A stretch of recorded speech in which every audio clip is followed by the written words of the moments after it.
Well, good morning, everyone, and congratulations on making it to Hump Day, Wednesday, January 27th. Today would have been my dad's 96th birthday, so everyone in my family, all of my siblings, are remembering him very lovingly today. It is a Wednesday, and I'm going to start something, at least I'm going to try to start doing something rather new, and that is on Wednesdays, I'm going to try to do what I'm going to call a weekly walkabout and show you the development and the progress through the seasons and over time of specific areas of the landscape. That way you can see what things I'm going to be doing, what things are coming up in my Zone 7 garden. You can kind of compare it to yours and maybe get a few ideas about what chores you should be tackling now and maybe what you want to be planting in the future. So today it's all about the potager. And the Boxwood kind of took a hit this year with the ice storm, and then we had two pretty heavy snowfalls, and that made it open up and splay some. And consequently, I'm going to give it a much more aggressive trim this spring than I normally would. It's getting a little bit too large anyway, so that won't be a bad thing. And on the positive side, when it opens up like this, that does allow light to get into the interior, which is a good thing with Boxwood, because it can get to the point where you just have basically a veneer of green on the outside, kind of a shell, and there's no leafy growth on the interior. So that is one thing that I'm looking at. And then there's the border, which also got kind of pummeled with the ice and snow. So let me start to give you an idea. This is the west end, and so you can kind of get an idea of what's going on in this little herb half barrel planter that I got at Lowe's. You can see that there are some bulbs starting to point their little heads out. These are various allium bulbs. I can't remember if these are Christophe or Schuberti. I got these from Color Blends, and it's really not too early for them to be erupting from the soil. You can see on this end where I've already started, in a fit of just desperation yesterday, I had to get outside and away from my computer. I'm working on a writing project and I really needed a distraction. So I came out here and I started cleaning up all the leaves and such. And the other thing that I'm really examining is this fence has been here for a while. And as I have mentioned on numerous occasions, I've got aggressive vines and things that grow on either side of my fence line.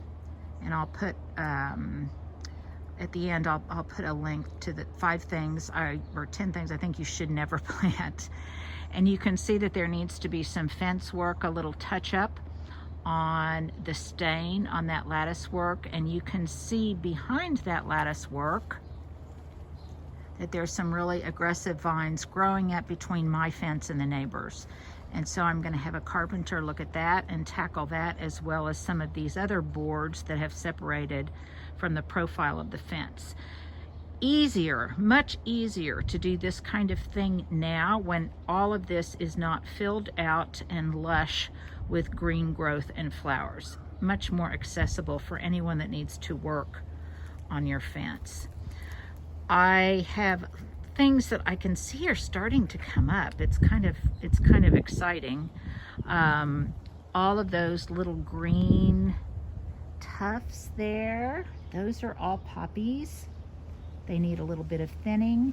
And then you can also see there's some green projecting out. Those are all alliums that have come back. I'm going to give them a little bit of bulb food next week. I actually just ordered some off of Amazon because I was out of it. And you can also see in this pot that gets tucked back into the border that there are, I believe there's tulips in here. I need to check my notes, that are starting to come up from the soil. And then there are obviously some mums and some other things I'll be planting in there that will bloom a little bit later. It is cold out here, my friends. I think it may be the coldest day of the year so far. really, really brisk. These arborvitae took a hit in the ice storm, and what I think I'm going to do is get them to stand up straight. I did have them secured, and I think they have kind of blown over. But then what I'm going to do is take these Titan totem poles. These came from Gardener Supply, and I will put a link at the bottom. And I'm going to frame both of them with these poles and really get those frames down into the soil, which is wet from a heavy rain we had the other day. And then I think I'm going to start pruning them to the profile. So I'll have to make sure that they're very symmetrical and they are straight in the soil. But that way I'll have a tighter clipped look to them in a stronger form, and they're starting to get a little bit lanky, so I need to do that anyway.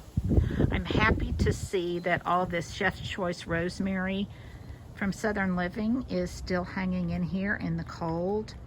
These other pots that I have out here also have some bulbs in them that will start showing their little heads pretty soon.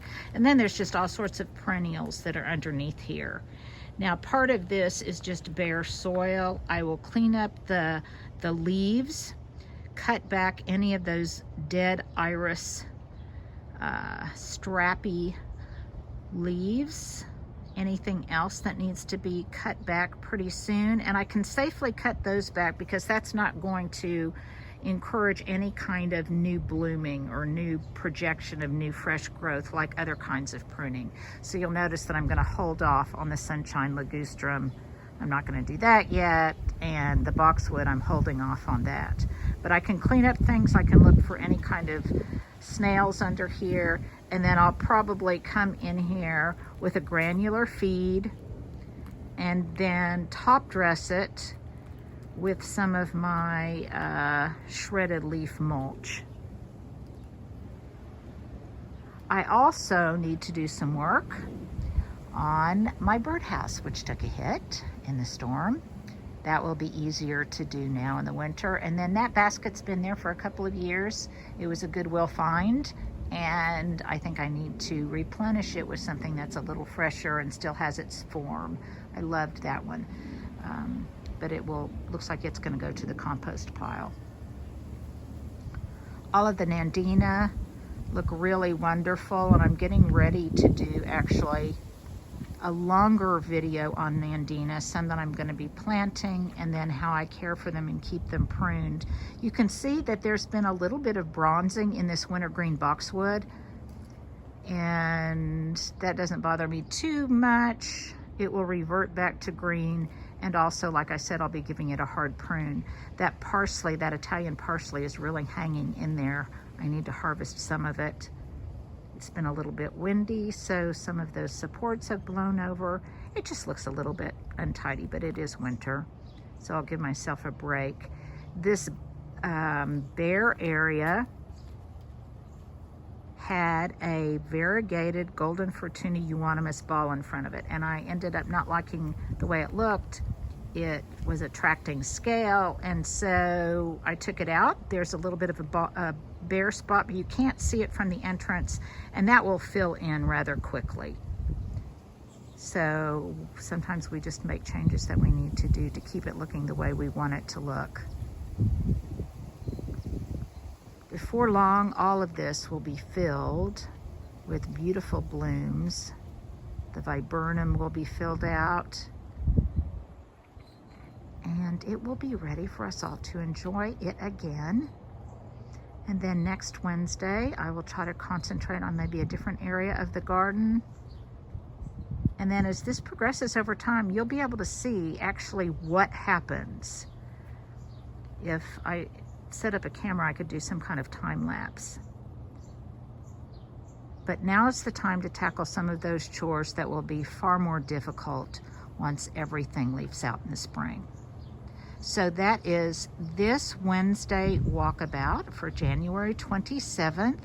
Stay tuned for my next update on my weekly Wednesday walkabout next week.